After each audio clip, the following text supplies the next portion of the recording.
کسی نے ایک سوال کیا ہے کہ کچھ لوگ جو ہے دوسروں پر بندش، انہوں نے نام لیا، بندش کرتے ہیں، مطلب جادو کرتے ہیں، کوئی چیز کو بند کرانے کی کوشش کرتے ہیں، تجارت پر رشتے نہ آنا بول کر. تو ان کا سوال تھا کہ ایسی بندش کی جا سکتی ہے، اور اگر کوئی کرتا ہے تو اس کا علاج کیسے کروائے، کیا اس کا علاج کرانا جائز ہے؟ تو دیکھیے، سب سے پہلی چیز تو یہ کہ جادو ہوتا ہے، یہ حقیقت ہے. ہم آگے انشاءاللہ اس کی تفصیلات لیں گے. جادو چند کلمات ہے جن کلمات کے ذریعے شیاطین کو خوش کیا جاتا ہے اور ان سے کام لیا جاتا ہے. جیسے کلام کے کلمات کے اثر ہوتے ہیں انسان پر. آپ فریش تیار ہو کے گھر سے باہر نکلے، کسی چھوٹے سے بچے نے آپ کو گالی دے دی، آپ کو غصہ آ جاتا ہے، اس کے اس گالی والے کلام نے آپ کو غصے میں لا دیا. تو جادو بھی ایک کلام ہے، یاد رکھیے، ٹھیک ہے؟ تو لہٰذا جادو کی حقیقت ہے. اللہ رب العزت نے قرآن میں فرمایا سورۃ البقرہ سورہ نمبر 2 آیت نمبر 102 میں کہ شیاطین سے لوگوں نے جادو سیکھ کر تفرق کیا، عورت میں اور اس کے شوہر میں، یا مرد میں اور عورت میں انہوں نے تفرق کرنا، طلاقیں کرنا شروع کر دی. تو پتہ چلا جادو کے ذریعے لوگوں نے بابل میں عورت اور مرد میں طلاقیں کرنا شروع کر دی، جبکہ یہ فرشتے بابل میں جو آئے تھے دو، وہ آزمائش تھے ان کے لیے. بہرحال تو اس سے پتہ چلا وہ تفرق کر سکتے ہیں، محبت کو نفرت میں تبدیل کر سکتے ہیں. اور سحر اسی لیے کہا جاتا ہے جادو کو عربی زبان میں کہ تبدیلی لانا، اچانک تبدیلی، محبت نفرت میں تبدیلی، نفرت محبت میں تبدیلی، صحت بیماری میں تبدیل، اس طرح سے ہو جاتا ہے جادو کے اندر. اچھائی برائی میں تبدیل ہو جاتی جادو کے ذریعے. لہٰذا جو نظر بندی ہوتی ہے، اسی لیے اسے سحر کہا جاتا ہے، جادو کہا جاتا ہے، اچانک تبدیل ہو جانا. تو بہرحال اس طرح سے بندش کی جا سکتی ہے، کسی کو رشتے نہ آئے بول کر یا تجارت خراب ہو جائے یہ کر کے، ایسی بندشیں کی جاتی ہے. ٹھیک ہے؟ اب جب ایسی بندشیں کی جاتی ہے تو سوال یہ تھا کیا اس کا علاج کرا جائے؟ بالکل ہاں، اسلام ایک مکمل دین ہے، اس نے اتنی تفصیلات جن جادو اور تمام چیزوں کی رکھی ہے انسانوں کے لیے. تو ظاہر سی بات ہے کیا وہ دین جب شیاطین کا تذکرہ کر رہا ہے، جادو کا تذکرہ کر رہا ہے، تو اس کا حل نہیں بتائیں گا؟ جبکہ ہم اسلام کو ایک عالمی ایسا دین مانتے ہیں جس میں ہر چیز کا حل ہے. تو یقیناً اس میں جادو کا، بندش کا، ٹونے کا اور کیا کیا ناموں سے لوگ پکارتے ہیں، اس کو سحر کہہ لیجیے عربی زبان میں، میجک کہہ لیجیے انگلش میں، اس کا علاج ہے، اس بندش کا علاج ہے. لیکن اس کا علاج آپ کو قرآن و سنت سے کرنا ہے، اپنے من مانے ڈھنگ سے، اپنے دل سے، یا غیر شرعی علاج، یا حرام کردہ چیزوں سے علاج. ایسا علاج جو قرآن و سنت کے خلاف ہو یہ درست نہیں ہے. لیکن اسلام میں اس کا علاج ہے اور اس کا علاج کرانا چاہیے. ایسے لوگ ہوتے ہیں جو اس کا علاج بھی کرتے ہیں. قرآن و سنت کے مطابق جو باتیں دی گئی ہے انشاءاللہ عزیز ہم ڈسکس کریں گے جادو کے تعلق سے، اس کے علاج کے تعلق سے بھی. لیکن بہرحال یہاں مختصر سے بتا دیتا ہوں، آپ سورۃ البقرہ کو گھر میں پڑھا کریں. نبی اکرم صلی اللہ علیہ وسلم فرماتے ہیں جس گھر میں سورۃ البقرہ پڑھی جاتی ہے 3 دن اور 3 رات شیطان وہاں داخل نہیں ہوتا، یاد رکھیے. تو لہٰذا سورۃ البقرہ کا پڑھنا، کثرت سے سورہ فلق اور سورہ ناس کی تلاوت کرنا، اپنے اوپر اس کا دم کرنا، سورۃ الفاتحہ کا پڑھنا، آیت الکرسی کا پڑھنا، سورۃ البقرہ کی آخری 2 آیتوں کا پڑھنا، اور بھی بہت ساری آیتیں ہیں جو نبی اکرم صلی اللہ علیہ وسلم نے مختلف مرتبہ جو مختلف چیزوں کے لیے پڑھی ہے. اور اسی طرح علماء کے تجزیے ہیں، جو کتاب و سنت کے ماننے والے علماء ہوتے ہیں، انہوں نے جو ہے تجزیہ کر کے کچھ باتیں دی ہے. ان آیتوں کو اگر ہم پڑھیں، اپنے اوپر دم کرے، تو انشاءاللہ عزیز اس کا مکمل علاج شریعت میں موجود ہے، یاد رکھیے. تو لہٰذا یہ بندش جس کو عوام زبان میں کہہ رہے ہیں کہ رشتہ نہ آئے، تجارت خراب ہو، کیا جا سکتا ہے. اس کے علاج کے لیے بھی قرآن و سنت میں گائیڈ لائنس ہے. ہمیں چاہیے کہ اس کو علاج کروائے، لیکن صرف اور صرف قرآن و سنت کے مطابق. ایسے لوگوں کے پاس نہ جائے جو ہمارے ایمان سے کھلواڑ کرتے ہیں، ایسے لوگوں کے پاس نہ جائے جو ہمارے لیے غیر شرعی ڈھنگ سے علاج کرتے ہیں، ہمارے حلال مال کو حرام طریقے سے کھا جاتے ہیں. اور بہت سارے لوگ اس معاملے میں جو ہے گمراہ ہو جاتے ہیں. اسی اعمال کی طرف آگے بڑھنا چاہیے. اب آئیے وہ کیا اعمال ہیں جن اعمال کے کرنے سے اللہ رب العزت کی یہ مخلوق نازل ہوتی ہے، اترتی ہے، آتی ہے، گواہ بنتی ہے، دیکھتی ہے، لکھتی ہے، اور رب العزت کو جا کر رپورٹ پیش کر دیتی ہے کہ تیرے بندوں کو فلاں فلاں ہم نے پایا. حالانکہ اللہ تعالیٰ کو کسی چیز کی ضرورت نہیں ہے. اللہ تعالیٰ مکمل طور سے جانتا ہے کہ ان کے بندے کیا کرتے ہیں اور کب کرتے ہیں. پھر بھی اللہ رب العزت نے چونکہ انہیں ہم پر گواہ بنا دیا ہے، یہ آ کر اللہ کو رپورٹ دیتے ہیں. تو آئیے چند اعمال، میں یقیناً آج پورے وہ عمل نہیں رکھ سکوں گا جن اعمال کی وجہ سے یا بدولت فرشتے اترتے ہیں، لیکن انشاءاللہ ان میں سے کچھ اعمال ضرور رکھوں گا، اور جو عمل میں نے خاص چنے ہیں یہ وہ عمل ہے جو کرنے میں کوئی بہت محال نہیں، مطلب بہت خطرناک والے عمل نہیں رکھ رہا ہوں کہ فرشتے فلاں کے لیے آ جائیں گے. یہ وہ اعمال ہے بہت چھوٹے ہیں. چھوٹے سے مراد ہماری مشقت کے اعتبار سے، اللہ کے نزدیک بہت بڑے اس لیے تو فرشتے اتر رہے ہیں، لیکن ہماری مشقت اور تکلیف کے اعتبار سے بہت چھوٹے ہیں، لیکن اللہ کے بعد بہت درجہ رکھتے ہیں. تبھی تو اللہ رب العزت ان کم مشقت والے اعمال پہ فرشتوں کو نازل کر دیتا ہے. تو میں نے چن کے چند اعمال آپ کے سامنے رکھوں گا، لیکن یقیناً یہ پورے اعمال نہیں ہیں. ان اعمالوں میں سے کچھ اعمال ہیں جن عمل کے کرنے سے، جن عملوں کے اور نیک عمل کے کرنے سے فرشتے اترتے ہیں، گواہ بنتے ہیں، دیکھتے ہیں، جو کہ برکت کا، رحمت کا، اللہ کی رضا کا اور انشاءاللہ عزیز سفارش کا ذریعہ بھی بنیں گے روز قیامت. ٹھیک ہے، برکت آئیں گی، رحمت آئیں گی، سفارش کریں گے. ٹھیک ہے، تو بہرحال آئیے وہ چند اعمال ہم دیکھتے ہیں. سب سے پہلا عمل جس عمل کے کرنے سے فرشتے نازل ہوتے ہیں، فرشتے آ جاتے ہیں، وہ عمل کیا ہے؟ ٹھیک، تو سب سے پہلا عمل یہ ہے جس کے کرنے سے انشاءاللہ اس فرشتے نازل ہوتے، وہ ہے کہ باوضو سونے سے فرشتے نازل ہوتے ہیں. سونے کو انسان جا رہا ہے، کیسے سونا ہے؟ وضو کے ساتھ سونا ہے. بہت مشقت کا کام نہیں، سوائے کسی کے پاس اگر پانی نہ ہو تو، ٹھیک، ورنہ کوئی مشقت کا کام نہیں.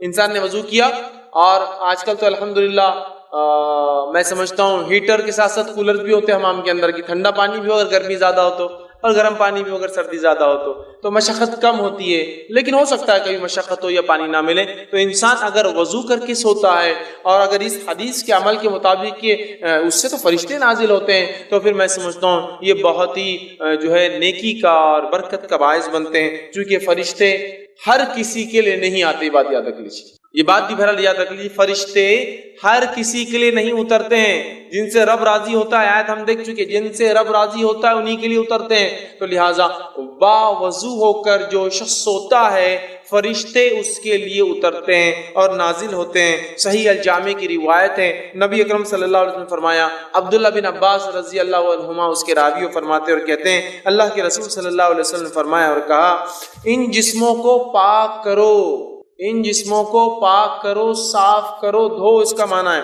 پاک کرو، اللہ تعالیٰ تمہیں پاکیزگی عطا فرمائیں گا. اگر جسموں کو پاک کرو گے تو اللہ پاکیزگی اعمال کے اعتبار سے، سوچ اور وچار کے اعتبار سے بھی انشاءاللہ عطا فرمائیں گا. تو اسلام میں پاکیزگی بڑی اہم چیز ہے. اور جب میں پاکیزگی کی بات کر رہا ہوں تو اپنے گھر کے حد تک کی پاکیزگی کی بات نہیں ہو رہی ہے. پاکیزگی اپنے جسم کی، پاکیزگی جہاں ہم رہتے ہیں اس کی، پاکیزگی ہمارے محلوں کی، پاکیزگی جو ہمارے شہروں کی، اور پاکیزگی ہمارے ملکوں کی.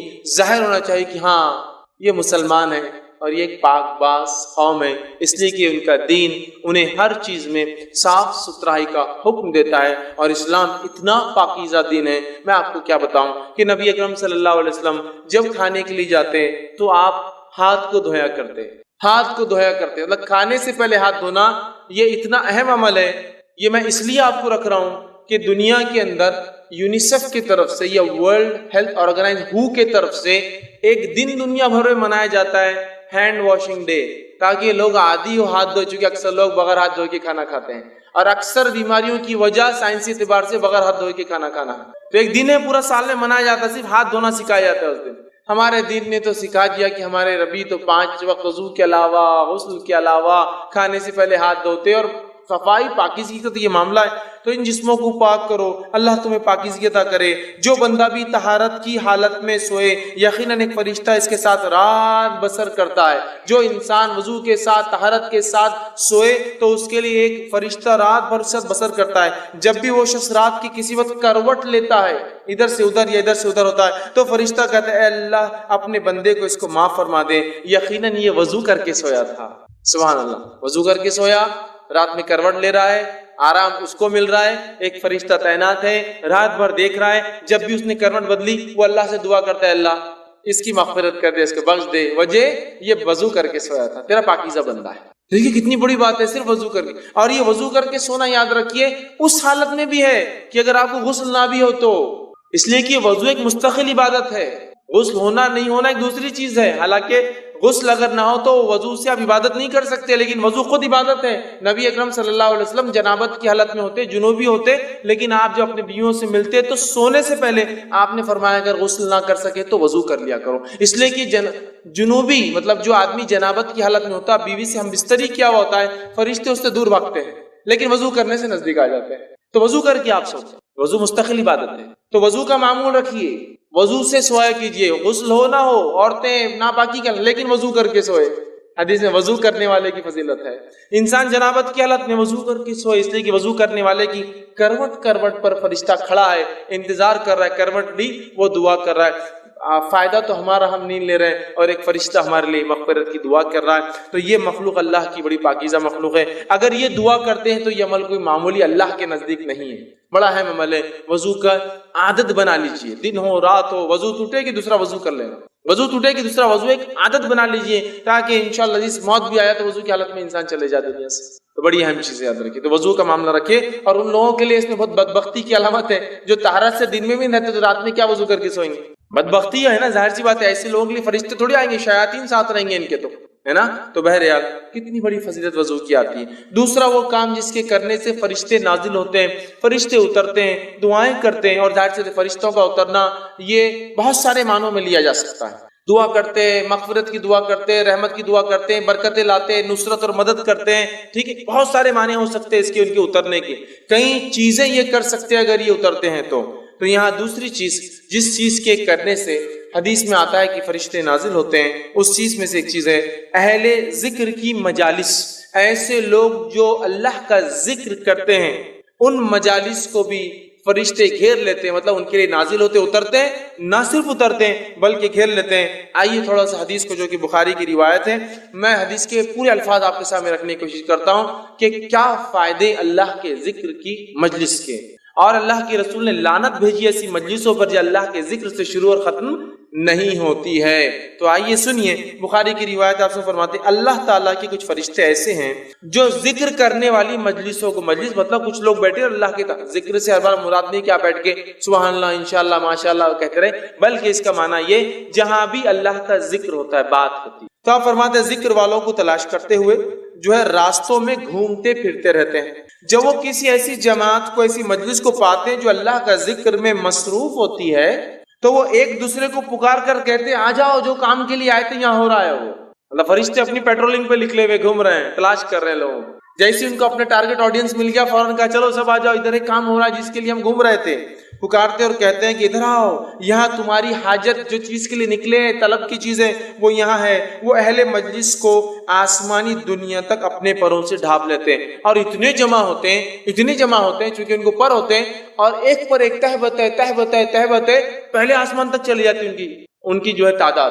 اتنا گھیرتے ہیں اس مجلس کو کہ یہاں جہاں ذکر ہو رہا ہے وہاں سے لے کر فرسٹ سکائی تک، پہلے آسمان تک بولے مجلس کو اپنے پروں سے ڈھانک لیتے ہیں۔ جب وہاں سے فارغ ہو کر جو ہے اللہ کے پاس جاتے، مجلس ختم ہو گئی، وہ اللہ کے پاس چلے گئے اپنا کام کر کے، چونکہ ان کا کام یہی ہوتا ہے صرف ذکر والوں کی مجلسوں کو نوٹ کرے اور چلے جائے، تو وہ جو ہے ان کا رب ان سے پوچھتا ہے، حالانکہ اس کو سب پتا ہوتا ہے، اللہ پھر بھی ان سے سوال کرتا ہے، حالانکہ اللہ کو حاجت نہیں، اسے پتا ہے کہ کیا ہوا تھا، سوال کرتا ہے، اور جو ہے وہ پوچھتا ہے، اللہ تعالیٰ کہتا ہے میرے بندے کیا کہہ رہے تھے، کیا کر رہے تھے، کیا کہہ رہے تھے وہ، تو فرشتے جواب دیتے ہیں وہ تیری تسبیح، تکبیر، تحمید اور تمجید بیان کر رہے تھے، تیری بزرگی، پاکیزگی، بڑائی بیان کر رہے تھے وہ لوگ۔ پھر اللہ تعالیٰ ان سے پوچھتا ہے کیا انہوں نے مجھے دیکھا ہے، کیا وہ لوگ جو میرے بارے میں اتنا کچھ کر رہے تھے کیا مجھے دیکھا ہے؟ فرشتے کہتے اللہ کی قسم انہوں نے تجھے نہیں دیکھا، اللہ تیری قسم تجھے دیکھا نہیں انہوں نے، لیکن پھر بھی کرتے ہیں دیکھا ہے۔ اللہ تعالیٰ فرماتا ہے اگر وہ مجھے دیکھ لے تو ان کا کیا حال ہوگا، پھر جب بغیر دیکھے وہ یہ سب کر رہے تھے اپنی مجلسوں میں، تو اے فرشتوں اگر مجھے دیکھ لے تو کیا ہوگا؟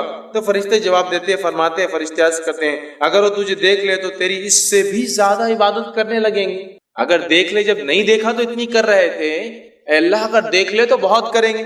آگے یہ ہوتا ہے اس سے بھی زیادہ تیری بزرگی جو ہے اور اس کی جو بڑائی بیان کریں گے، پاکیزگی بیان کریں گے۔ تو اللہ تعالیٰ سوال کرتا ہے وہ کیا مانگ رہے تھے، کیا مانگ رہے تھے، ان کا سوال کیا تھا جو چیز مانگ رہے تھے؟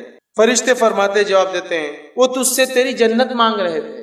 انسان ظاہر سی بات ہے دنیا میں کوئی عمل کیوں کرتا ہے؟ جنت کا متلاشی طلبگار ہوتا ہے، تو وہ تجھ سے تیری جنت مانگ رہے تھے۔ اللہ تعالیٰ فرماتا ہے اور کہتا ہے کیا انہوں نے میری جنت دیکھی ہے جو مانگ رہے تھے مجھ سے؟ تو فرشتے کہتے ہیں اللہ تیری قسم انہوں نے جنت دیکھی نہیں ابھی۔ اللہ فرماتا ہے اگر دیکھ لے تو وہ کہتے ہیں اگر وہ جنت دیکھ لے تو کیا ہی حال ہوگا ان کا، پھر مطلب اور بڑھ چڑھ کے کریں گے۔ اگر ایک انسان کو یہ کہا جائے کہ یہ ملیں گا، 10ویں پاس ہو جاؤ تو گاڑی دلائیں گے، گاڑی آئی نہیں ہاتھ میں بھی، تو خوشی کی لہر دوڑ اٹھتی۔ تو اللہ پوچھتا ہے کیا جنت دیکھی ہے کیا انہوں نے؟ تو وہ فرشتے کہتے ہیں اللہ تیری قسم جنت نہیں دیکھی۔ تو اللہ پوچھتا ہے اگر دیکھ لے تو کیا حال ہوگا ان لوگوں کا؟ تو وہ جو ہے اسے اگر دیکھ لے تو اس کے لیے ان کی حرص طلب اور شدید ہو جائیں گے۔ اللہ اگر تو دکھا دے تو بہت شدت سے وہ اعمال کریں گے جس اعمال کی وجہ سے تو جنت دیتا ہے، بہت شدید طلب ان کی بڑھ جائیں گی اور اس میں ان کی رغبت اور زیادہ ہو جائیں گی۔ اللہ تعالیٰ پوچھتا ہے وہ کس چیز سے پناہ مانگ رہے تھے؟ چلو مانگ تو جنت رہتے لیکن کس چیز سے میری پناہ چاہتے تھے؟ تو فرشتے کہتے ہیں عرض کرتے ہیں وہ جہنم کی آنکھ سے تیری پناہ مانگ رہے تھے اللہ۔ تو اللہ تعالیٰ سوال کرتا ہے کیا انہوں نے جہنم کو دیکھا ہے؟ تو فرشتے جواب دیتے ہیں فرماتے ہیں عرض کرتے ہیں تیری قسم ہے اللہ انہوں نے جہنم کو ابھی دیکھا نہیں ہے۔ اللہ تعالیٰ فرماتا اگر دیکھ لے تو کیا حال ہوگا؟ تو فرشتے کہتے ہیں اگر دیکھ لے تو اس سے کئی زیادہ اور بھاگیں گے اور دوڑیں گے اور عمل کریں گے۔ جنت بھی دیکھیں گے تو بھاگیں گے، جہنم بھی دیکھیں گے تو نیکی کی طرف بھاگیں گے، گناہوں کو مطلب چھوڑ دیں گے، دوڑیں گے۔ فرمایا اللہ تعالیٰ بھی فرماتا ہے بس میں تمہیں اس بات کا گواہ وٹنس بناتا ہوں۔ اب تم نے یہ سب کہہ دیا، رپورٹ دے دی، تو بس میں اب تمہیں اس بات کا گواہ بناتا ہوں کہ میں نے ان تمام کو جو اس مجلس میں بیٹھے ہیں بخش دیا، مغفرت کر دی۔ تاثم فرماتے ہیں جو فرشتوں کو اللہ یہ کہتا ہے اس مجلس میں سے، فرشتوں کی مجلس میں گروپ میں سے ایک کہتا ہے، ایک فرشتہ سوال کرتا ہے اللہ آپ سب کو بخش دے رہے، تو سب کو معاف کر دے رہا ہے مجلس میں، حالانکہ اس مجلس میں کچھ ایسے بندے تھے جو ایسا جا رہے تھے، جاتے جاتے 2 منٹ آ کر بیٹھ گئے، مطلب تھوڑی دیر آ کر بیٹھ گئے، ان کی نیت بھی نہیں تھی، ان کا کوئی انٹینٹ نیت بھی نہیں تھی کہ اس مجلس میں خاص آئے، اس کے لیے سفر کرے، بس ایسے گزر رہے تھے، کسی نے دیکھا مجلس چل رہی ہے، آئے مجلس میں بیٹھے، کچھ باتیں مجلس میں سن لی، ٹھیک ہے۔ تو اللہ رب العزت جواب دیتا ہے اس فرشتے کو جو سوال کرتا ہے ایک تو نیت سے نہیں آیا تھا، بس یوں ہی بیٹھ کر چلا گیا اور تو نے تو سب کو معاف کر دیا ساری مجلس میں۔ تو اللہ تعالیٰ جواب دیتا ہے اور فرماتا ہے یہ اللہ کو یاد کرنے والے ہم نشین ہیں کہ ان کے ساتھ بیٹھنے والے بھی محروم نہیں رہتے ہیں۔ اللہ کی مجلس، اس کا ذکر، اس کی بات اتنی اہم ہے کہ اللہ رب العزت فرماتا ہے ان میں خالی چلتے ہوئے بغیر نیت کے بیٹھنے والا بھی محروم نہیں رہتا ہے۔ اس لیے علماء لکھتے ہیں اچھے لوگوں کی صحبت بڑی اہم چیز ہے۔ یہاں اچھے اور نیک لوگ جمع تھے، جس میں ایک انسان یوں ہی چلتے چلتے آ کر بیٹھ گیا تو اپنی مغفرت کروا کر نکل گیا وہاں سے۔ نیک لوگوں کی صحبت معمولی چیز نہیں ہے، ہمیں چاہیے کہ ہم نیک لوگوں کی صحبت اختیار کریں، اس لیے کہ صحبت بہت اثر انداز چیز ہوتی ہے۔ بہرحال تو اللہ کے ذکر کرنے والی مجلسوں کو فرشتے گھیر لیتے، نازل ہوتے۔ تیسری چیز، قرآن پڑھتے وقت جو ہے سکینت لے کر فرشتے اترتے ہیں۔ تیسرا کام جسے کرنے سے فرشتے اترتے ہیں وہ کیا ہے؟ قرآن کا جو ہے قرآن کی تلاوت۔ صحیح مسلم کی روایت ہے، نبی اکرم صلی اللہ علیہ وسلم فرماتے ہوئے کہتے ہیں ایک شخص سورہ کہف پڑھ رہا تھا اور اس کے یہاں جو ہے 2 لمبی رسیوں سے اس نے اپنا گھوڑا باندھ رکھا تھا۔ سو اس پر ایک بدلی آنے لگی، وہ جب سورہ کہف پڑھنے لگا تو ایک بدلی بادل آنے لگے اور وہ گھومنے لگی، مطلب وہ بادل جو ہے گھومنے لگے، وہ بدلی جو تھی گھومنے لگی اور قریب آنے لگی، جیسے جیسے وہ پڑھ رہا تھا ویسے ویسے قریب آ رہی تھی۔ اس کا گھوڑا اس کو دیکھ کر بدکنے لگا، ڈرنے لگا کہ کیا ہو رہا ہے۔ پھر جب صبح ہوئی تو وہ نبی اکرم صلی اللہ علیہ وسلم کے پاس آیا اور ذکر کیا اللہ کے رسول ایسا ایسا ہوا۔ تو آپ نے فرمایا یہ جو تسکین ہے جو قرآن کی برکت سے اتر رہی تھی، اور ایک روایت میں وہ فرشتے تھے جو سکینت کو لے کر تجھ پر اتر رہے تھے۔ تو قرآن کی تلاوت اور بالخصوص سورہ کہف کی تلاوت کرنے سے سکینت اترتی ہے، اور سکینت کو جو لاتے ہیں وہ ہوتے ہیں فرشتے۔ تو اگر کوئی انسان تلاوت قرآن کرتا ہے تو سکینت طاری ہوتی ہے۔ اللہ ہم پر رحم کرے، ہمارے گھروں میں تو قرآن کبھی کبھار کھلتا ہے۔ اگر پوچھا جائے، میں آپ سے بدگمانی نہیں کر رہا ہوں لیکن ایک عام بات کہہ رہا ہوں، کسی سے پوچھا ہے آخری بار قرآن کب پڑھے تھے؟ تو دادا کا انتقال ہوا تھا نا تو تب نکلا تھا۔ اب کب ہوں گا؟ تو اب انتظار کر رہے ہیں، کوئی اور جائیں گا تو پڑھ دیں گے پھر اس کے لیے۔ یہی حالت ہے۔ آخری بار کا انتقال ہوا تھا نہیں، اس کے علاوہ وہ جب گھر بنائے تھے نہ جب پڑھ لیے تھے، اس کے بعد جب نئی دکان بنی، مطلب یاد بھی ہوتا صدیوں سالوں کا رہتا، 10 سال پہلے دکان کھولی تو جب پڑھے تھے، پھر دادی مرے یا دادا مرے تب پڑھے تھے، پھر نئے گھر بنا تو تب پڑھے تھے، گویا قرآن صرف رسم کے طور پر رہ گیا. یا پھر خوب جھگڑا ہو جائے اپنے طرف اپنے حق کی بات ہو تو پھر قرآن پڑھ لیتے تھے، وہ قرآن میں لکھا ہوا ہے. اپنے خلاف ہو تو پھر نہیں، وہ سب ٹھیک نہیں، جو چل رہا ہے اس کو ماننا پڑے گا. تو قرآن سے آج دوری ہے. صرف قرآن پڑھنے والے کے لیے اگر سکینت اور فرشتے اترتے ہیں تو پڑھ کر عمل کر کے اس کو دوسروں تک پہنچانے والوں کے لیے کیا کیا نہیں ہوتا ہوں. اگر سٹارٹنگ میں یہ حال ہے تو جب شروعات اس درجے کی ہے تو خاتمہ کس انداز کا ہوگا، یہ اندازہ لگا لیجئے. اسی طرح فرشتے جن لوگوں کے لیے اترتے ہیں ان میں سے ایک ہے مسجد میں قرآن پڑھنے اور پڑھانے والوں پر فرشتے نازل ہوتے ہیں. ایک تو قرآن پڑھنا عام، مسجد میں پڑھنا مطلب مسجد ایسی جگہ ہے جہاں اللہ کا ذکر کرنا چاہیے اور قرآن اس میں سب سے افضل ہے، یاد رکھیے بہت افضل ذکر. تو لہٰذا مسجد میں اگر قرآن پڑھے اور پڑھائے، پڑھنے اور پڑھانے والوں کے لیے فرشتے نازل ہوتے ہیں. ابو ہریرہ رضی اللہ عنہ اس حدیث کے راوی فرماتے اور کہتے ہیں، یہ صحیح مسلم کی روایت ہے، جو شخص، میرا حدیث لمبی ہے اس کا خالی وہ ٹکڑا رکھتا ہوں، جب لوگ اللہ تعالیٰ کی کتاب پڑھنے اور پڑھانے کے لیے اللہ تعالیٰ کے گھروں میں سے کسی گھر میں جمع ہوتے ہیں تو ان پر اللہ تعالیٰ کی رحمت اترتی ہے جو انہیں ڈھانپ لیتی ہے، فرشتے انہیں گھیر لیتے ہیں اور اللہ تعالیٰ فرشتوں میں ان کا ذکر کرتا ہے. تو جب مسجد میں قرآن پڑھا جاتا ہے تو نتیجہ یہ نکلتا ہے کہ اس کے نتیجے میں فرشتے نازل ہوتے ہیں کہ تو قرآن پڑھا جا رہا ہے اور جو ہے اس کو گھیر لیتے ہیں اور اللہ تعالیٰ فرشتوں میں ان لوگوں کا ذکر کرتا ہے جو مسجد میں قرآن پڑھتے یا دوسروں کو پڑھاتے ہیں.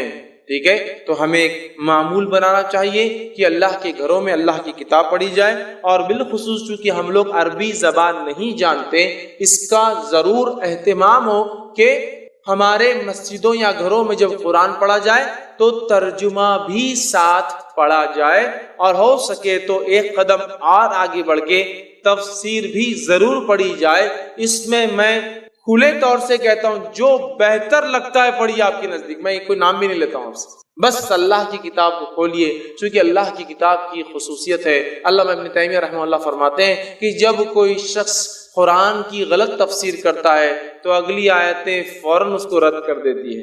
تو اس لیے ہمارا ایمان اور عقیدہ ہے کوئی اس کی غلط نہیں کر سکتا جب بھی پکڑا جاتا ہے، اور کہیں نہ کہیں لوگ نکل کر پھر صحیح چیز کی طرف آتے ہیں. میں کہتا ہوں پڑھیے تو صحیح، عادت تو ڈالیے نا، تم کون سی جماعت کے بلبل کون سا پڑھنا، ارے جو تم کو پسند ہے بھیا، میں بولتا بھی نہیں ہوں کچھ. شروعات تو کرو، پڑھو تو صحیح. نماز پڑھو تو کوئی یہ نہیں بول سکتا نماز پڑھو کا معنی ایکسرسائز کرو، نماز ہی بولیں گے نا. شروع تو ہو، لگو تو صحیح اس کتاب سے، تعلق تو جوڑو، حق کی طرف پہنچ جاؤں گے. لیکن حالت یہ ہے کہ کتاب کھلتی ہی صدیوں میں ہے. کسی گھر میں جا کے کہہ دیا ذرا قرآن لاؤ تو بولتا ارے قرآن لاؤ، بولے تو اللہ سیڑھی لاؤ. آپ بولتے قرآن لاؤ، بول رہے میں تم سیڑھی، وہ اوپر رکھا ہوا رہتا ہے نا وہ وہاں، تو سیڑھی لگتی ہے اس کے لیے، وہ تو لیڈر کے بغیر اوپر چڑھ بھی نہیں سکتے ہم. ٹھیک ہے، سیڑھی لا کے اس کو پورا وہ آپ کے ایئر کلینر سے پورا کو صاف کرنا پڑتا چونکہ صدیوں کی دھول ہے اس میں. پھر وہ نکل کر آتا اور پھر پڑھا جاتا، پھر تعریف بھی ہوتی ہے ہمارے شگڑ دادا نے وہ لائے تھے تب کا ہے. ارے میرے بھائی سبحان اللہ، اتنے دن کا بچا کیوں وہ قرآن استعمال ہو کے، چونکہ دنیا کے اوراق پڑ جاتے ہیں، استعمال کر کے ختم کر دینا تھا، نہ لانا چاہیے تھا. رکھا کیوں کہ اللہ کی کتاب گائیڈ بک جو کتاب رہنمائی دیتی دنیا میں، اس کو اتنا صاف ستھرا کیوں رکھا؟ پڑھو، پڑھ کے اس کو جو استعمال کرو، اس کے اوراق ڈھیلے ہوں گے، پھٹ جائیں گے، نئے لانا پڑیں گے. اور یہ مطلوب بھی یاد رکھیے، قرآن کو پھاڑنا نہیں، پڑھنے سے اس کتاب کی حالت ہو جاتی ہے نا. دیکھیے جو قرآن بچے طالب علم حافظ بنتے ہیں ان کے قرآن کی حالت دیکھیے کیسے جاتے ہیں، پڑھنے سے اب پیچھے کا ورق پڑ جاتا، سامنے کے 4 صفحے پڑھ گئے، بیچ کے ورق. کیوں؟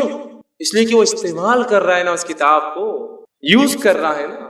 تو دنیاوی کاغذ ہے تو خراب ہو جاتا ہے. تو ہماری تو یہ حالت ہے، پڑھنے پڑھانے کا نظم ضرور بانی. اسی طرح وہ عمل جس کے کرنے سے فرشتے نازل ہوتے ہیں اس میں سے ایک عمل ہے سوتے وقت آیت الکرسی کا پڑھنا. اس سے فرشتے نازل ہوتے ہیں، اور اتنا سادہ، اتنا آسان، اتنا چھوٹا عمل ہے آیت الکرسی. 10 جملے اس میں، صرف آیت تو ایک ہی ہے لیکن جملے 10 ہے اس کے اندر. 10 جملے، ایک آیت، وہ بھی نہیں ہوتا سوتے وقت، ہے نا. اور ویسے بھی بہت سارے لوگوں کو ذکر کا موقع کہاں ملتا، ٹی وی دیکھتے دیکھتے آنکھ بند ہوتی، ٹی وی چالو ہے، آوازیں چالو ہے، جب تک آواز ہی آئی نہیں تو نیند بھی نہیں آتی. سائیکولوجیکل ڈسٹرب ہو گئے اس کو دیکھ دیکھ کر، اطمینان کھو بیٹھے ہیں، شور کے اندر نیند آتی. تو پھر وہ دیکھتے ہیں سوری کام اللہ کا ذکر، اور کیا ہے آیت الکرسی پڑھنا. پڑھا کیجئے. صحیح بخاری کی روایت ہے، ابو ہریرہ رضی اللہ عنہ فرماتے ہیں حدیث بہت لمبی ہے، اتنا وقت نہیں چونکہ بہت طویل حدیث ہے، آپ سب جانتے بھی اس روایت کو۔ ابو ہریرہ رضی اللہ عنہ فرماتے ہیں میں جو ہے زکوٰۃ کے کھجوروں پر مجھے تعینات کیا گیا تھا۔ رات میں ایک شخص آیا اور زکوٰۃ کی کھجوریں جس جگہ بھر کر رکھی گئی تھی اس کنٹینر کو پھاڑ کر چرانے لگا۔ میں نے جا کر پکڑا اور کہا کہ اب صبح اللہ کے رسول صلی اللہ علیہ وسلم کے پاس لے جاؤں گا۔ کھجور چرا رہے تھے، زکوٰۃ کا مال چرا رہے تھے۔ تو کہا نہیں میرے بیوی بچے بہت بھوکے، میں کل نہیں آؤں گا، تم چھوڑ دو میرے۔ کہا ٹھیک ہے اب کل نہیں آنا، چھوڑ دیتے، چونکہ رحم کھا کر کے یار بیچارہ بھوکے بچے بھی، چلو ٹھیک ہے۔ صبح اٹھتے ہیں فجر میں، کہتے اللہ کے رسول کر رہا تھا ایک آدمی آیا تھا کھجور چرا رہا تھا، پھر آپ نے کہا کیا ہوا؟ تو کہا وہ بولا بیوی بچے بھوکے تو میں نے لے جانے دیا۔ تو کہا ابو ہریرہ آج پھر آئیں گا وہ؟ کہ اللہ کے رسول اس نے تو کہا لیکن کی نہیں آئیں گا، لیکن کہا آج آئیں گا۔ ابو ہریرہ رضی اللہ عنہ فرماتے اب تو میں مستعد تھا، چونکہ آپ نے بول دیے تھے اب آئیں گا تو بس شور آنے ہی والا۔ میں کھڑا تھا اور آیا وہ پھر چرا تھا، پھر میں نے پکڑا، کہا آج تو گیا، اب تو لے جاؤں گا آپ کے سامنے اور صبح ذلیل کروں گا، چوری کر رہا تھا۔ تو کہا نہیں میرے بھی بچے بھوکے تھے، میں پریشان تھا، اب کل نہیں آؤں گا، یہ وعدہ رہا۔ کہا ٹھیک ہے چلے جاؤ، رحم کھا لیا۔ تیسرے دن پھر یہ ہوا، دوسرے دن آپ کے پاس فجر میں ملے، آپ سے فرمایا کیا ہوا رات؟ تو کہا اللہ کے رسول صلی اللہ علیہ وسلم آپ نے کہا تھا وہ آیا اور میں بالکل تعینات تھا، پھر کہاں ہے؟ تو کہا میں نے چھوڑ دیا رحم کھا کر۔ کیوں؟ تو بولے وہ اس کی بیوی بچے بھوکے تھے، پھر میرے سے بڑی آہو بکا کرنے لگا، گزارش ہے چھوڑ دیا۔ کہا ابو ہریرہ آج پھر آئیں گا؟ کہا آج پھر تو کہاں آ جانے والا؟ تو ابو ہریرہ فرماتے ہیں میں نے سوچ لیا کہ آج تو اس کو نہیں چھوڑوں گا، گیا آج۔ تیسرے دن پھر آیا، پکڑا، کہا آج کوئی ریکویسٹ نہیں، کوئی گزارش نہیں، کوئی بات نہیں چلنے والی، 2 دن سے تم آ رہے ہو۔ تیسرے دن آیا، کہا اب نہیں، تو کہا آج چھوڑ دو، اب نہیں آؤں گا۔ میں ایک بات تمہیں ایک کلمہ سکھا دیتا ہوں، اگر اس کلمے کو پڑھ لو تو فرشتہ ایک آسمان سے نازل ہوتا ہے جو رات بھر فجر تک تمہاری حفاظت کرتا ہے اور شیاطین تم سے دور بھاگ جاتے ہیں۔ کہا کیا ہے؟ تو کہا سوتے وقت جو ہے آیت الکرسی پڑھ لینا۔ صبح ہوئی، فجر کی نماز پڑھی، نبی اکرم صلی اللہ علیہ وسلم ملاقات ہوئی۔ کہا ابو ہریرہ تمہارے قیدی کا کیا ہوا، آیا تھا؟ تو کہا آج بھی آیا تھا۔ کہا کہاں ہے؟ تو کہا میں نے آج بھی چھوڑ دیا اس کو۔ تو کہا کیوں؟ تو کہا اس نے ایک کلمہ مجھے سکھا دیا جس کلمے کے بارے میں اس نے یہ کہا کہ اس کو پڑھنے سے رات بھر ایک فرشتہ اترتا ہے، نازل ہو کے حفاظت کرتا ہے، میں نے چھوڑ دیا۔ تو کہا ابو ہریرہ یہ بات اس نے سچ کہی ہے، اور تم جانتے ہو وہ کون تھا؟ تو کہا اللہ اور اس کے رسول زیادہ جانتے، مجھے تو نہیں پتا۔ کہا وہ شیطان تھا، وہ ہمیشہ جھوٹ بولتا ہے لیکن یہ بات اس نے سچی بولی ہے، یہ سچ بولا اس نے، باقی وہ جھوٹا ہے، بہت بڑا شیطان تھا۔ تو دیکھیے آپ، شیطان دور ہو جاتا ہے آیت الکرسی پڑھنے سے، فرشتہ رات بھر حفاظت کرتا ہے۔ اب لوگ پریشان ہیں حفاظت کے لیے، مال کی، دولت کی، ہے نا، بہت ساری چیزوں کی، آیت الکرسی پڑھی، بہت سیدھے اور سادے اصول دیے گئے۔ میں سمجھتا ہوں فرشتوں کی سیکیورٹی اور ان کا نازل ہونا اس سے بڑی کوئی سیکیورٹی نہیں ہو سکتی ہے، سمجھ رہے آپ؟ ان کا آ جانا، کسی کے لیے تعینات ہو جانا، اس سے بڑا کچھ نہیں ہو سکتا۔ لیکن اب مسئلہ یہ ہم لوگوں کا کہ بات سمجھ میں نہیں آتی۔ اب ایک سین تصور کیجیے کہ سمجھ لیجیے ایک شخص آپ کے سامنے آ رہا ہے اور اس کے پیچھے 2 پولیس والے چلتے ہوئے آ رہے ہیں، ملنے کی ہمت کرتے آپ، بہت بھاری آدمی دکھ رہا، وہ پولیس ساتھ چل رہی تھا، اس کو تو کوئی آدمی نہیں لگا سکتا کہ وہ پولیس والے ساتھ رہتے، اس سادے پولیس والے۔ اب پولیس والے جن کے پاس بندوقیں لگی ہوئی ہو، اس کا تو مقام بڑھ گیا نہ ہو، اسٹین گنس ہو اور بڑھ گیا، AK-47 لے کے اس کے پیچھے جا رہے اور بڑھ گیا، پولیس سے ہٹ کر کے ٹوپی صرف بدل جائے، ٹوپی کے بدلے کالا کپڑا ہو تو بہت خطرناک آدمی دکھ رہا ہے۔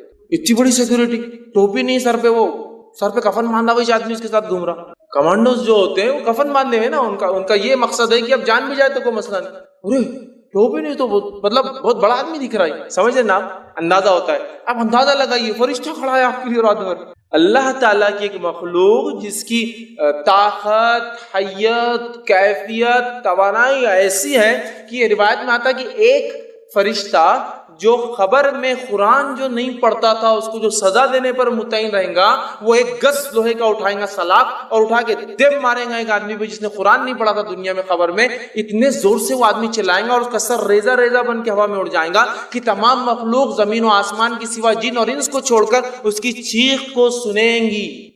تو آپ نے کہا کہ وہ فرشتے کے بارے میں معلوم ہے تم کو، وہ گز جو مارتا ہے وہ گز کا ویٹ کیا ہے؟ صحابہ نے کہا نہیں ہم کو نہیں پتا کیسے مارتا ہوں گا ویٹ۔ تو کہا وہ ایک گز اگر اٹھا کر دنیا کے سب سے بڑے پہاڑ پر ماری جائے تو پہاڑ کو پاؤڈر میں تبدیل کر دے گا، ذرات میں، اتنا ویٹڈ اور اتنا خطرناک وہ پنچ ہوتا ہے، ٹھیک ہے، وہ پڑے گا گز، اور اس گز کو پہلے سے لے کر آخری انسان اور پہلے سے لے کر آخری جن سب بھی مل جائے تو اس کو ہلا بھی نہیں سکتے جگہ سے، اتنا ہیوی گز صرف ایک فرشتہ اٹھاتا ہے. طاقت بتا رہا ہوں میں کتنی ہوتی ہے. فرشتے سارے انسان اور جن بھی مل جائے تو وہ گز کو موو نہیں کر سکتے جگہ سے, جو وہ اٹھا کر ماریں گا اس کو قیامت تک. قرآن نہیں پڑھنے والے کا میں نے اس لیے کہا نا, دنیا میں بیڑا غرق, خبر میں بیڑا غرق, آخرت میں بیڑا غرق. اور بہت سارے لوگوں قرآن سے بڑی عجیب دشمنی پال رکھی ہے انہوں نے, ایسی عجیب دشمنی کہ قرآن پڑھنے کے بولے کاٹے کھڑے ہوتے ان کی آنکھ میں, اور شیطان کے بدلے اعوذ باللہ من الشیطان پڑھے تو یہ بھاگ جاتا نکل کے. بھاگنا تو شیطان چاہیے نا, اعوذ باللہ, یہ بھاگ جاتا نکل کے. قرآن پڑھے تو گمراہ ہو جاتے باہر. ارے میرے قرآن کی نہ, قرآن پڑھے تو گمراہ ہو جاتے. دیکھو کتنے لوگ گمراہ ہو گئے قرآن پڑھ کے, انہوں کیسی باتیں کر رہے, انہوں کیسی کر رہے. اپن نے کچھ پڑھے نہیں, اللہ کو پوچھنے والا نہیں اپنے سے, حالات ہی ہے اپنے. ہم پڑھتے نہیں, اللہ پوچھے گا بھی نہیں ہم سے, اللہ رحم کرے. یہاں دیکھیے آیت الکرسی پڑھ رہا ایک فرشتہ تھا, حفاظت سیکورٹی کے لیے. اس سے بڑی کیا بات ہو سکتی ہے؟ آئیے وہ عمل جس کے کرنے سے فرشتے نازل میں, ایک عمل یہ ہے, ایک عمل یہ ہے کہ ایک بابرکت رات ہوتی ہے, اس رات میں فرشتے نازل ہوتے ہیں, اور وہ رات کو کہا جاتا ہے شب قدر, لیلۃ القدر, جو کہ آج بھی ہو سکتی ہے. 21 گزر چکی, وہ بھی ہو سکتی تھی, اور آنے والی اور 3 راتیں باقی, وہ بھی ہو سکتی ہے. 25, 27 اور 29 بھی ہو سکتی. تو شب قدر میں فرشتے اترتے ہیں, جس کی گواہی اللہ رب العزت نے اپنی کتاب کے اندر سورہ قدر سورہ نمبر 97 آیت جو ہے اس پورے سورے کو آپ پڑھیے. اللہ نے فرمایا انا انزلناہ فی لیلۃ القدر, ہم نے قرآن کو لیلۃ القدر میں نازل کیا. وما ادراک ما لیلۃ القدر, اور مسلمانوں کیا چیز ہے جو تمہیں سمجھائے لیلۃ القدر کیا ہے. لیلۃ القدر خیر من الف شہر, بس تمہاری عقلوں کو اتنی بات تو ضرور سمجھ میں آ جائیں گے, اور اتنا کافی ہے تمہاری سمجھ کے لیے. 1000 مہینوں سے افضل یہ رات ہے. تنزل الملائکۃ والروح, اور اترتے ہیں اس رات فرشتے اور جبرائیل. یاد رکھیے, اور جبرائیل علیہ الصلوۃ والسلام کا ایک نام کیا ہے معلوم آپ کو؟ روح. جبرائیل علیہ السلام کا ایک نام یاد رکھیے, وہ روح ہے, یاد رکھیے. نہیں تو آپ بولیں گے تنزل الملائکۃ والروح, اور ایک صاحب ایک بار تفسیر کرنے لگے. اترتے ہیں اس رات فرشتے اور بڈھے اور بڑوں کی روحیں. ملائکہ الگ ہے نا اور روح الگ ہے, تو پھر صحیح بات ہے نا. تو یاد رکھیے یہاں روح سے مراد جبرائیل علیہ السلام ہے. روح الامین بھی ان کا ایک نام ہے, جبرائیل بھی ان کا ایک نام ہے, جبریل بھی ان کا ایک نام ہے. ٹھیک ہے, تو روح بھی انہیں کہا جاتا ہے, روح الامین بھی کہا جاتا ہے. 4 نام ان کے قرآن میں آتے ہیں, جبرائیل, جبریل, روح الامین اور روح. تو اترتے ہیں اس رات جبرائیل, سردار فرشتوں کے وہ, اور ساتھ میں پورے لے کر, اور جو ہے وہ رات اتنے فرشتے اترتے ہیں کہ مسند احمد کی روایت میں آپ فرماتے اس مبارک رات قدر کے اندر فرشتے اتنے نازل ہوتے ہیں جیسے دنیا میں کنکر اتنے نازل ہوتے ہیں. اور جو علماء لکھتے ہیں اس کی تفسیر میں کہ شب قدر کو قدر اسی لیے کہا جاتا ہے, اتنے زیادہ فرشتے اترتے ہیں کہ قدم رکھنے کو فرشتوں کو جگہ نہیں ہوتی. اب اس رات کو بھی کیسے مناتے اور کیا حال ہے ہمارا, مجھے زیادہ بولنے کی ضرورت نہیں ہے. پہلے تو 5 میں سے 1 ہے, تو اپنے لیے تو 1 ہی فکس ہے. پہلے سے انڈین لوگوں کو آ کر شاید کسی نے بتا دیا یا اللہ نے وہی بھیج دی کہ تمہارے لیے 27. کہے کو محنت کر رہے تم, 5 راتیں جاگ رہے, 27 کو جاگو, اور 27 کو جاگ کے پوری علامتیں فٹ کر لیتے ہو رات میں, ایسا ہو سب ماشاء اللہ. چلو بھیا 5 جاگے تو فرق محسوس ہوگا کہ 27 کیا الگ تھی. 1 ہی جاگ کے سب کچھ فٹ کر کے, اور چلو مل گیا اپنے 1000 مہینوں کا سب, جاؤ اور سو جاؤ. 5 تلاش کرنا ہے. نبی اکرم صلی اللہ علیہ وسلم سارا آخری عشرہ جاگ کر عبادت کرتے, اعتکاف میں ہوتے, اور بیویوں کے گھر پہ کسی خادم کو بھیجتے, جا کے اٹھاؤ, قدر ہو سکتی ہے آج, جاگو عبادت کرو. نہیں 5 رات کون چھٹی دیں گا بھیا, میرے کو چھٹی کہاں ملتی, 5 راتیں کیسے میں جاؤں گا, مشکل ہے. ایک دن ملاقات ہوئے, رے بھائی بہت آپ کی آنکھیں لال لال دکھ رہی, کیا بات ہے؟ 10 راتوں سے سویا نہیں میں. کیوں, کیا مسئلہ ہے؟ گھر میں شادی ہے نا, کوئی معمولی چیز ہے کیا؟ ہلدی, مہندی, سانچک, رجگے, شادی, ولیمہ, جماگی, کیا کیا نہیں رہتا, اتنا سب کرنا پڑتا, تو رات بھر میں جاگ رہا. اچھا شب قدر کے 5 وہ نہیں ہو سکتا, کیونکہ شادی کا ثواب شاید اس سے زیادہ ہے, وہ جاگنے کا, وہ بدعتوں اور رسومات اور خرافات کرنے کا, اس لیے نہیں ہو رہا. ارے آپ بہت جاگے ہوئے دکھ رہے, 1 مہینے سے آپ جو ہے سوئے نہیں, جاگتے رہے. گھر میں بیمار ہے نا میرے امی, ارے ٹھیک ہے اس کے لیے, تو مطلب بیماری کے لیے جاگ سکتے, رسومات کے لیے جا سکتے, سفر کے لیے جاگ سکتے, خرافات کے لیے جا سکتے, پکنک کے لیے گھومنے پھرنے جانا ہے تو جاگ سکتے. لیکن شب قدر کی 5 رات ذرا ٹف ہو جاتا, مشکل جاتا. اس دن بزنس ڈوبتا ہوا نظر آتا, باس چڑھتا ہوا نظر آتا, نوکری جانے کا ڈر لگتا, باقی جگہ نہیں ہوتا. تو اس رات اترتے ہیں, بہت بابرکت رات ہے, مبارک رات ہے. صحیح بخاری کی روایت سے فرماتے کہتے ہیں جس شخص نے حالت ایمان کے اندر جو ہے ثواب کی نیت سے شب قدر میں قیام کیا, عبادت کی, نماز پڑھی, غفر لہ ما تقدمت من ذنبک, اللہ پچھلے گناہ معاف کر دیتا ہے اس کو. بہت بابرکت رات ہے. اسی طرح وہ عمل جن کے کرنے سے فرشتے نازل, اس میں سے ایک عمل یہ ہے استقامت, جم جانا اپنے دین پر. اس سے بھی فرشتے نازل ہوتے ہیں. اللہ رب العزت سورہ فصیلت سورہ نمبر 41 آیت نمبر 30 میں فرماتا ہے، کہتا ہے ان الذين قالوا ربنا الله ثم استقاموا تتنزل عليهم الملائكة الا تخافوا ولا تحزنوا وابشروا بالجنة التي كنتم توعدون. اللہ فرماتا ہے، کہتا ہے بے شک جن لوگوں نے یہ کہا کہ ہمارا رب اللہ ہے اور ثم استقم اور اس پر جم گئے، استقامت حاصل کری، تتنزل عليهم الملائكة تو ان کے اوپر اترتے ہیں فرشتے، اللہ تخافو اور کہتے اگر خوف مت کھاؤ، وتحزنوا اور غم بھی مت کھاؤ، ڈرو بھی مت، خوف بھی مت کھاؤ، پریشان بھی مت ہو، وابشروا اور بشارتیں دیتے ہیں جنت کی جس کا تم سے وعدہ کیا جا رہا. کتنی بڑی بات ہے نا. استقامت دین پر جم جانے کو کہتے ہیں. اب استقامت تو بڑی دور کی بات ہے، دھکے دھکے پر ایمان آ رہا اور جا رہا. استقامت مطلب جم جانا، ڈٹ جانا. صحیح مسلم کی روایت ہے، ایک صحابی اور کہ اللہ کے رسول صلی اللہ علیہ وسلم مجھے کوئی ایسی وصیت اور بات بتائیے جس کو میں مان لوں آپ کی کہ میں جو ہے یہ بات کو ہمیشہ کروں اور میں جو ہے اس پر عمل پیرا ہوں. تو آپ نے فرمایا قل آمنت باللہ، تو یہ کہے کہ اللہ پر ایمان لا، ثم استقم پھر جم جا اس کے اوپر، اڑ جا اپنے دین پر اور اسلام پر کہ دنیا گئی تو گئی، نوکری گئی تو گئی، معاملات دنیا جو سمجھے لوگ میرے بارے میں جو کہتے اگر میرے دین نے کہا ہے ثم مستقیم، جم گیا میں اس کے اوپر، اب مجھے کوئی ہلا نہیں سکتا. یہ بڑی اہم چیز. ارے بھیا اتنی بڑی داڑھی رکھ لیا تو نے، داڑھی کو سے کسٹمر تھوڑی آئیں گے سٹا سٹ صاف. کسٹمر بولے تو بہت بڑا اس کا مقام رہتا نا. استقامت، جم جائیے، اس دن کو آپ سمجھتے ہیں، توکل کر لیجیے پھر اللہ پر، سب کچھ یہ کرنے والا ہے. کوشش نہیں چھوڑنا ہے، لیکن ہاں میں یہ نہیں کر رہا ہوں کہ آپ کچھ نہیں گھر میں پڑے رہیے، کوشش کرتے رہیے. تو بہرحال استقامت جو اختیار کرتا ہے، فرشتے نازل ہو کے خوشخبریاں دیتے ہیں، غم مت کھاؤ، ڈرو مت، کچھ نہیں ہوتا، تسلی دیتے ہیں. جس کے ساتھ کیفیت حالات واقع تو وہ جانتا کیسی تسلی فرشتے اس کو دیتے ہیں.